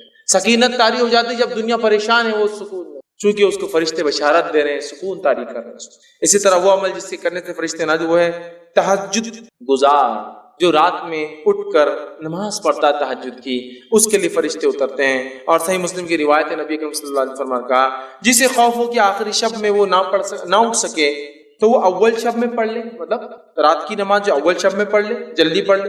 اور جسے آرزو ہو کہ آخر شب میں اٹھے تو یہ تو افضل ہے، تو آخر شب میں اٹھ کر تہجد کی نماز پڑھے، اس لیے کہ آخر شب کی نماز ایسی ہے کہ اس میں فرشتے نازل ہوتے ہیں اور وہ افضل ہے. تو تہجد اول بھی پڑھی جاتی ہے، عشاء کے بعد پڑھی جا سکتی ہے، اور آخری وقت اس کا سحر کا آخری وقت ہے تب بھی پڑھی جا سکتی ہے، اور اگر آخری وقت میں پڑھو تو فرشتے حاضر ہوتے ہیں. تو دیکھیے تہجد جو شخص پڑھتا ہے فرشتے حاضر ہوتے ہیں اس کے. اسی طرح وہ عمل جس سے کرنے سے فرشتے اترتے نازل ہوتے ہیں، فجر اور عصر کی نماز کو با جماعت پڑھنا، اس لیے کہ اس کے لیے فرشتے نازل ہوتے ہیں. روایت ابن خزیمہ کی ہے، صحیح بخاری میں بھی یہ حدیث آتی ہے، نبی کریم صلی اللہ علیہ وسلم نے فرمایا کہ ہر روز فرشتے 2 شفٹ میں چینج ہوتے ہیں، ایک فجر اور ایک عصر، تو لہٰذا تم اس نمازوں کو بالکل نہ چھوڑو، اس لیے کہ جب فجر میں تم نماز پڑھتے ہوں گے، شفٹ چینج ہوں گی، تو پھر رات کے فرشتے صبح کے فرشتوں سے کہیں گے اور پوچھیں گے کہ بھائی کیا ہوا، رات میں کیا بندے کی سالیں پایا؟ تو کہیں گے وہ تو نماز پڑھ رہا تھا فجر کی. پھر جب عصر میں آئیں گے، پھر شفٹ چینج ہوں گی، تو تب وہ فرشتے پوچھیں گے شام کی کہ اس کو کیسے حال میں پایا؟ تو وہ کہیں گے وہ نماز پڑھ رہا تھا، چونکہ عصر اور فجر یاد ہے. تو جو لوگ یہ 2 نماز پڑھتے ہیں ان کے لیے فرشتے اترتے ہیں.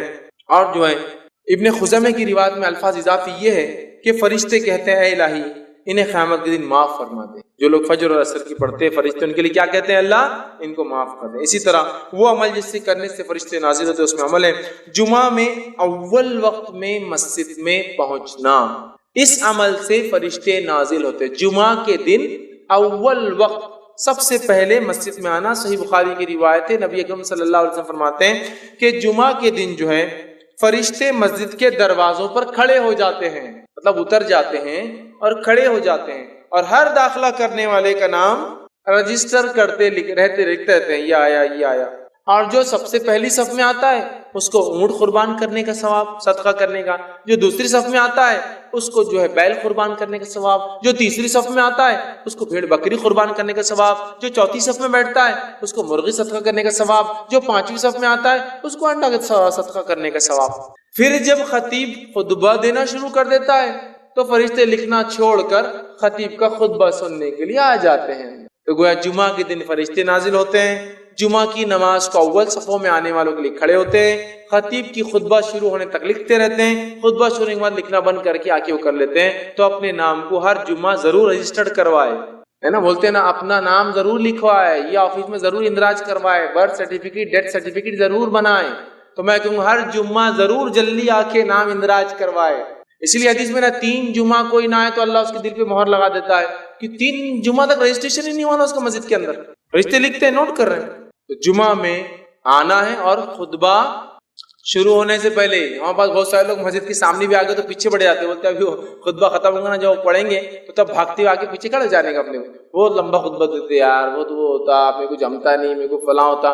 خطبہ خطیب نے شروع کیا ممبر پہ, فرشتوں نے نام لکھنا بند کر دیا. اسی طرح وہ عمل جس سے کرنے سے فرشتے اترتے وہ یہ, جنگل میں بیابان میں جب اکیلے ہو کوئی نہ ہو تو کیا کرے, اذان دے, اقامت دے اور نماز پڑھے. تو ایسے لوگوں کے لیے فرشتے نازل ہوتے ہیں. سنی حدیث کے الفاظ, ترغیب و ترہیب کی روایت ہے, ٹھیک ہے, طبرانی کے اندر یہ روایت آتی ہے. سلمان جو ہے فارسی رضی اللہ عنہ اس کے راوی فرماتے ہیں, کہتے ہیں جب کوئی شخص جنگل میں ہو اور نماز کا وقت ہو جائے تو اسے چاہیے کہ وضو کر لے, اگر پانی نہ ہو تو تیمم کر لے, پھر اقامت کہہ کر نماز پڑھے. تو اس کے جو ہے دونوں جانب فرشتے جو ہے کھڑے ہو جاتے ہیں, اور جب وہ نماز اذان دے کر اقامت دینے کے بعد پڑھے تو اس کے پیچھے فرشتوں کے لشکر جو ہے دونوں کنارے آ کر کھڑے ہو جاتے ہیں, اور اتنے زیادہ ہوتے ہیں کہ جدھر تک نظر جائے ادھر تک آ کے صف بنا کر کھڑے ہو جاتے ہیں, نماز پڑھتے ہیں. اور جب وہ رکوع کرتا ہے تو وہ رکوع کرتے ہیں, جب یہ سجدہ کرتا ہے تو وہ بھی سجدہ کرتے ہیں. جنگل بیابان میں اذان دے کر اقامت دے کر نماز پڑھے. اور یہ بات بھی یاد رکھیے, جب آپ جنگل بیابان میں نہ بھی ہو, نماز آپ کی چھوٹ جائے, مسجد میں آپ پڑھے تو اقامت ضرور دے, چونکہ اقامت کے بعد جو نماز پڑھ جائے ثواب زیادہ ملتا ہے اس کا. اذان تو ہو گئی لیکن آپ لیٹ ہو گئے, تو جب آپ خود کی بھی نماز اگر اکیلے بھی پڑھے تو اقامت دیں گے. حدیث میں کیا ہے, اکیلا ہے, اذان بھی دے, اقامت بھی دے. اور اگر اقامت دے کر نماز پڑھتا ہے تو فرشتے 2 کھڑے ہوتے پیچھے. اذان دے کر اقامت دے کر نماز پڑھتا ہے تو پیچھے بھی کھڑے ہو کر جتنی نظر وہاں تک کھڑے ہو جاتے ہیں. اور وہ رکوع کرتا ہے تو فرشتے بھی رکوع کرتے ہیں, وہ کھڑا ہوتا ہے تو فرشتے بھی کھڑے, اور وہ سجدہ کرتا ہے تو فرشتے بھی سجدے کرتے ہیں. کتنی بڑی بات ہے نا, کتنی بڑی بات ہے. اکیلے بھی نماز پڑھنا ہے انسان کو, جنگل میں بھی ہو تو پڑھنا ہے, چاند پر بھی ہو تو پڑھنا ہے, زمین کے اندر ہے پڑھنا ہے, پانی کے اندر پڑھنا ہے, نماز پڑھنا ہے. مسئلہ یہ کہ سب کچھ سہولت ملنے کے بعد بھی ہم نہیں پڑھتے. یہ فائدہ تو وہی اٹھائیں گا نا جو عادی ہے, جس کو عادت ہے نماز کی. تو بیابان میں بولیں گے بھائی بے چینی ہو رہی, نماز کے بغیر نہیں رہ سکتا, ٹھیک ہے. فرشتے اسی طرح جو ہے اپنے غیر موجود بھائی کے لیے دعا کرنا, اس کے لیے فرشتے اترتے ہیں اور آمین اس کے لیے دعا کرتے ہیں. آپ سب فرماتے صحیح مسلم کی روایت ہے, مسلمان شخص کی اپنے غیر موجود بھائی کے لیے دعا قبول کی جاتی ہے. اور آپ سب فرماتے ایک فرشتہ اترتا ہے جو مقرر ہوتا ہے, جب یہ آدمی اس کے غائبانے میں دعا کرتا ہے تو وہ فرشتہ اس دعا کو سنتا ہے اور اللہ سے ایک دعا کرتا ہے, اے اللہ جو اس نے اس بھائی کے لیے مانگا تو اس کے لیے وہ چیز دے دے. سبحان اللہ. دوسرے کے لیے دعا کرو, اپنے لیے دعا فرشتے سے قبول کرواؤ یا کرواؤ. میں دعا کر رہا ہوں اپنے بھائی کے لیے اور میرے لیے فرشتہ دعا کر رہا ہے, اللہ جو اس نے اس کے لیے مانگا تو اس کو دے دے, جو اس نے اس کے لیے مانگا تو اس کو دے. اے اللہ میرا یہ بھائی بڑا غریب دکھ رہا ہے, اس کے حالات کو درست کر دے. فرشتہ بولتا ہے اللہ اس کے حالات کو درست کر دے, اس کے مالی حالت کو درست کر دے. اے اللہ وہ بڑا بیمار انسان دکھ رہا ہے, غائبانہ, لیکن یہ بولنے والا نہیں کہ میں نے تمہارے لیے دعا کیا, غائبانہ خاموشی, بولنا نہیں ہے. اور میں کہتا ہوں نا دعاؤں کا ایسا معمول بنا لے, اپنا ایسا معمول بنا لے, فری ہوتی ہیں, بس الفاظ نکالنا ہے منہ سے, الفاظ اس کو بھی نہیں ہوتا. دعاؤں کا تو بڑا مسئلہ ہے بھیا, کہاں دعائیں کرتے ہیں. اور اگر کوئی دعائیں دے تو ویسے ہوتا ہے اتنے بڈھے ہو گئے تم, پورے داڑھی میں بال ابھی بھی کالے اور دعائیں دے رہے تم ہم کو, شرم آ رہی تمہاری دعاؤں کو سن کے. ہم کو دعاؤں کا چلن نہیں ہے نا, چلن ہی نہیں ہے. اور ہمارے پاس ہندوستان میں تو وہ حال ہے دعاؤں کا کہ کوئی دعائیں دے دے, اور دعا دینے کو لوگ ڈرتے بھی ہیں کہ جو دعا دیے تو بڈھے ہو جاتے, اور یہاں بڈھا تو کوئی ہوتا نہیں, سب جوان مرتے ہیں ہمارے پاس. کون بڈھا, کہ بڈھے دکھتے ہیں کیا آپ کو آج, کہاں دکھتے ہیں. 90 سال ہے لیکن بالوں سے تو پتہ نہیں چلتا کہ 90 سال کے. ابھی تو میں جوان ہوں, غذا وزا مار کے بالکل بہترین, بڈھا ہوا ہی نہیں بیچارہ, دعائیں کیسے دیں. ایک مرتبہ ایک صاحب تھے, انہوں نے ایک شخص کو دعائیں دی, جو دعائیں دی تو بھاگ گیا. میں نے کہا تمہیں وہ آدمی دعائیں دے رہا تم بھاگ گئے, تو نہیں بولے اتنا سا بچہ دعا دے رہا ہے, میں کوئی شرم آ رہی تھی سننے میں. دعاؤں کے چلن نہیں, عام کر دیجئے دعاؤں کو, عادی ہو جائیے دعاؤں کو. اگر دعاؤں کا معمول دیکھنا ہے تو اب عرب کو دیکھیے. بات ہے اس کی کہ میں آیا ہوں یہ کام کے لیے, اس سے پہلے 10 دعائیں اور جاتے وقت 10 دعائیں اور کام تھا اس کو, خالی میں یہ کام کے لیے آیا ہوں. جو لوگ گلف کنٹریز میں گئے ہوں گے آپ دیکھیے, ہوا بھرانے کے لیے آپ کہیں جائیے, وہ 2-4 دعائیں دیں گا, جو بھرنے والا اگر ہوں گا تو جاتے وقت 2-4 دعائیں اور کام کیا تھا ہوا بھرو بولنا ہے آپ کو. عادی ہے وہ دعا میں, عادی بن جائیے تبھی تو نکلیں گی نا غائبانہ اپنے بھائی کے لیے دعا. جب سامنے نکلیں گی تو پیچھے بھی نکلیں گی. عادت بنائیے دعائیں دینے کی، خوب دعائیں دیجیے. عربی ضروری نہیں، آپ اردو میں بولو نا، اللہ اچھا رکھو، اللہ سے، یہ تو بول سکتے ہیں نا. چلو عربی نہیں آتی تو یہ تو بول سکتے ہیں نا، کیا مسئلہ؟ اتنے الفاظ نہیں، وہ بھی گھستی زبان ہماری بولنے کے لیے. غائبانہ دعا کی فضیلت تو آپ دیکھیے، آپ اس کے لیے اور فرشتہ آپ کی، کتنی بڑی بات ہے. دعاؤں کا معمول ہر جگہ دعاؤں کا معمول بنا لیجیے، عادی بنا لیجیے. دعائیں نکالیے. ایمبولینس جا رہی ہے ایک سامنے سے، کوئی نہ کوئی ہے خطرے میں ہے، اے اللہ اس کو شفا اور صحت دے، ورنہ چل گیا تو کیا کریں گے. ایمرجنسی میں دکھ رہا نا، ایمبولینس میں جا رہا، نکلنا چاہیے دعا دل سے. غائبانہ دعا ہوں گی اس کے لیے، آپ نہیں پتا کون ہے بیچارہ. تو دعاؤں کے عادی ہوں گے تو جب ایمبولینس دعا نکلے گی. دعائیں کا مسئلہ ہے نا بڑا. دعائیں دیجیے، کثرت سے دیجیے، غائبانہ دیجیے، فائدہ اٹھائیے. فرشتہ اترتا ہے، سنتا ہے، آمین کہتا ہے اور اللہ سے کہتا ہے اللہ اس کو وہ دے جو اس نے اپنے بھائی کے لیے مانگا. بہت بڑی بات ہے، یاد رکھیے بہت بڑی بات ہے فرشتوں کو ہمارے لیے دعا کرنا. وہ عمل جسے کرنے سے فرشتے نازل ہوتے ہیں، دعائیں کرتے ہیں. اس میں سے ایک عمل یہ، اللہ کے لیے کسی بھائی سے ملاقات کے لیے جانا. اللہ کے لیے کسی بھائی سے ملاقات کے لیے جانا. صحیح مسلم کی روایت ہے، آپ صلی اللہ علیہ وسلم فرماتے اور کہتے ہیں ایک آدمی دوسری بستی کی طرف جانے لگا اپنے ایک دینی بھائی سے، مسلمان بھائی سے ملنے کے لیے. تو اللہ تعالیٰ نے راستے میں ایک فرشتے کو تعینات کر دیا اس کی آزمائش کے لیے، اس سے پوچھنے کے لیے کر دیا. جب وہ اس فرشتے کے پاس پہنچا تو اس فرشتے نے پوچھا کہاں جا رہے ہو؟ تو شخص نے کہا میں اس بستی میں اپنے بھائی سے ملنے کے لیے جا رہا ہوں.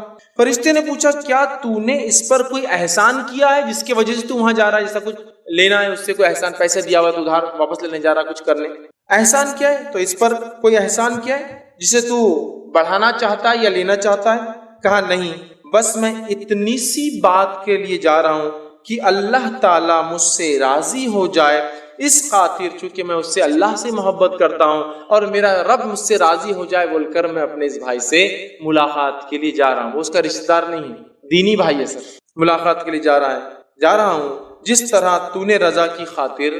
فرشتے نے جواب دیا جس طرح تو نے رضا کی خاطر اپنے بھائی سے تو محبت کی خاطر جاتا ہے.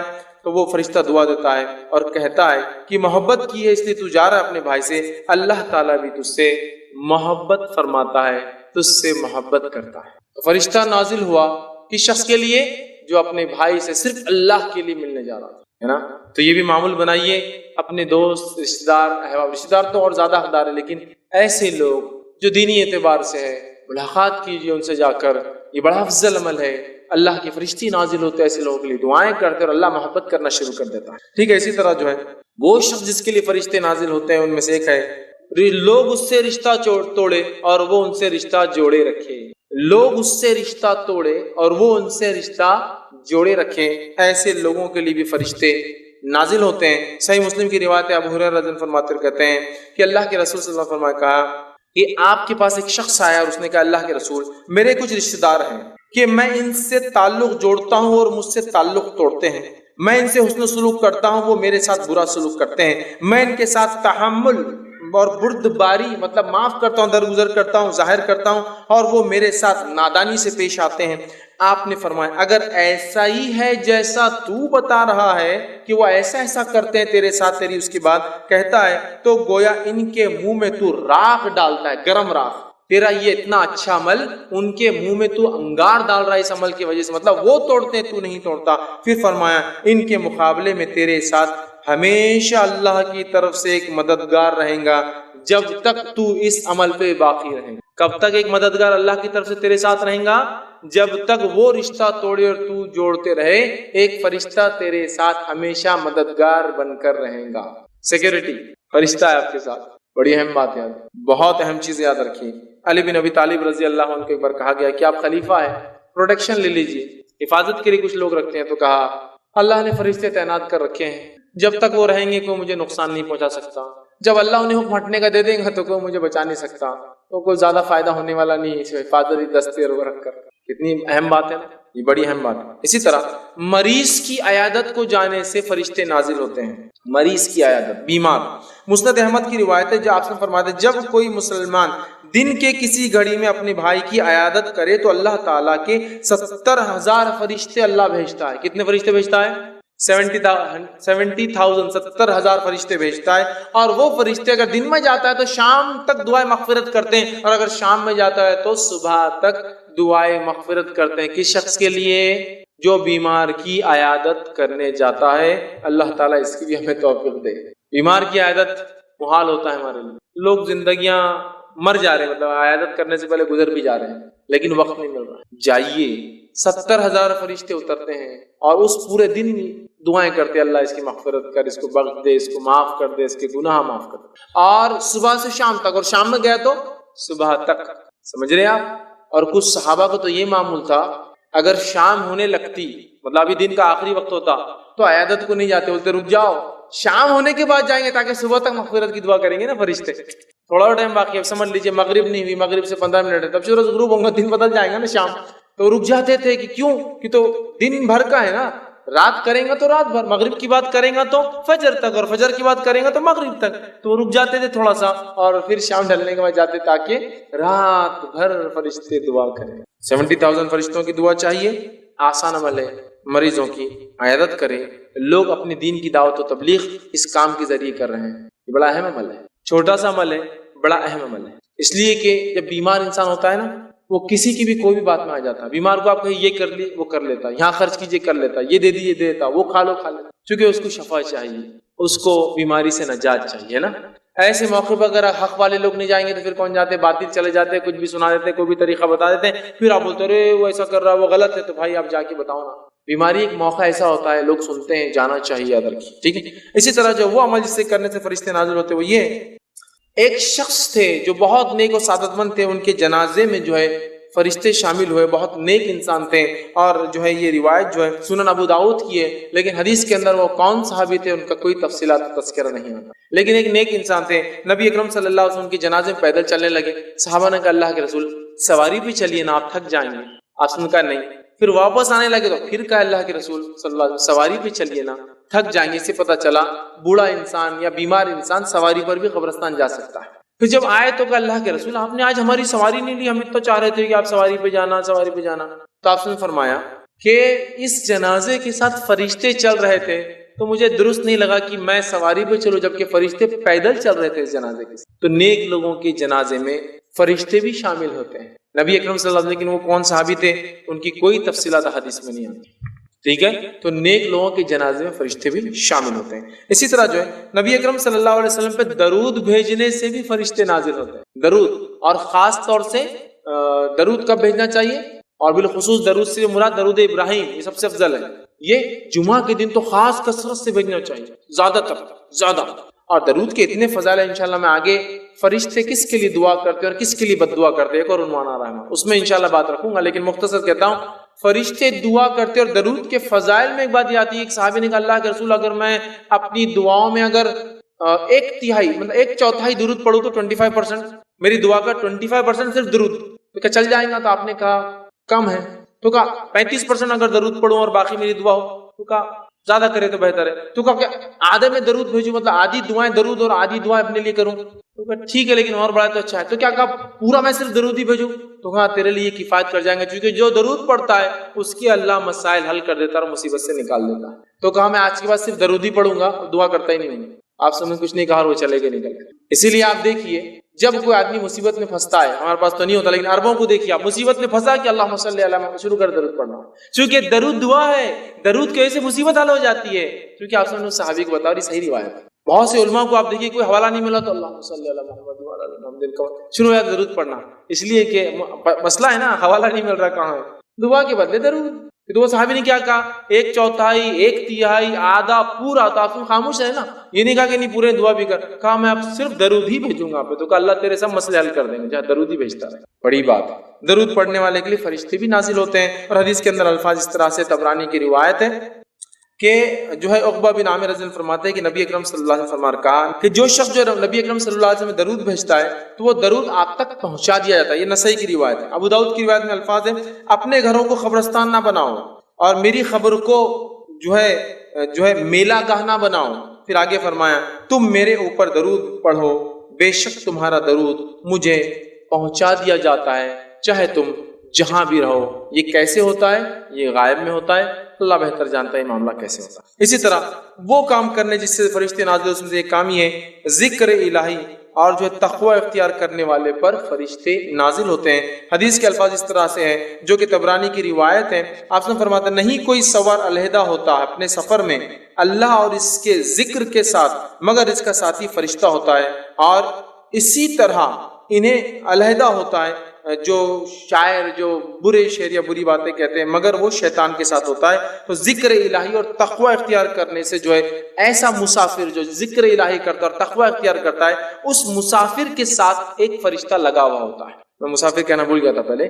تقوی اختیار کرنے والا، ذکر الہی کرنے والا مسافر، اس کے ساتھ ایک فرشتہ ہوتا ہے۔ کب تک؟ جب تک وہ سفر کرتا ہے۔ تو سفر میں اگر ہم تقوی اختیار کریں، ذکر الہی کریں، تو فرشتہ ہمارے ساتھ ہوتا ہے۔ اسی طرح جو ہے دین کا علم طلب کرنے کے لیے جو لوگ کوشش کرتے ہیں، ان کے لیے فرشتے نازل ہوتے ہیں۔ مسند احمد کی ابن ماجہ کی روایت ہے، نبی اکرم صلی اللہ علیہ وسلم فرمایا کہا، جب بھی کوئی شخص اپنے گھر سے علم کی تلاش میں نکلتا ہے تو اس طالب علم کے لیے اس عمل سے خوش ہو کر فرشتے اپنے پر اس پر ڈھانک دیتے ہیں، مطلب فرشتے اترتے ہیں اور طالب علم کو گھیر لیتے ہیں پروں سے۔ تو ہمیں دین کا علم خوب حاصل کرنا چاہیے، یاد رکھیے، اس لیے کہ اس پہ علم حاصل کر کے ہم عمل کریں گے، دوسروں تک پہنچائیں گے۔ اسی طرح جو ہے قیامت سے قریب مدینہ کی حفاظت کے لیے جو ہے اور مکہ کی حفاظت کے لیے فرشتے نازل ہوں گے، اور حدیث کے الفاظ اس طرح سے، بہت لمبی طویل حدیث ہے، اس میں آپ نے فرمایا قیامت سے قریب دجال مدینے میں داخل نہیں ہوا۔ کیوں؟ اس لیے کہ جب دجال مدینے کا قصد کریں گا تو اللہ تعالیٰ فرشتوں کو نازل کریں گا جو ننگی تلواریں لے کر آئیں گے، تو دجال مدینے اور مکہ میں داخل نہیں ہوں گا۔ اور مدینے کے تعلق سے آپ نے ہاتھ مار کر کہا یہ طیبہ ہے، یہ وہ پاکیزہ جگہ ہے جہاں دجال داخل نہیں ہوں گا۔ تو پھر صحابہ نے کہا اللہ کے رسول، وہ برے لوگ جو ہوں گے مدینہ میں، چونکہ سب تو اچھے نہیں ہوں گے، برے لوگ کیا ہوں گا؟ تو کہا مدینے میں ایک زلزلہ آئے گا اور مدینہ اپنے منافقین اور برے لوگوں کو خود باہر نکال کے پھینک دیں گا اور دجال کے ساتھ چلے جائیں گے، لیکن وہ ساری دنیا میں گھومیں گا سوائے مکہ اور مدینہ کو چھوڑ کر۔ ٹھیک، تو یہ وہ چند چیزیں تھی جو کرنے سے میں نے مناسب سمجھی آپ کے سامنے رکھوں۔ فرشتے اترتے ہیں،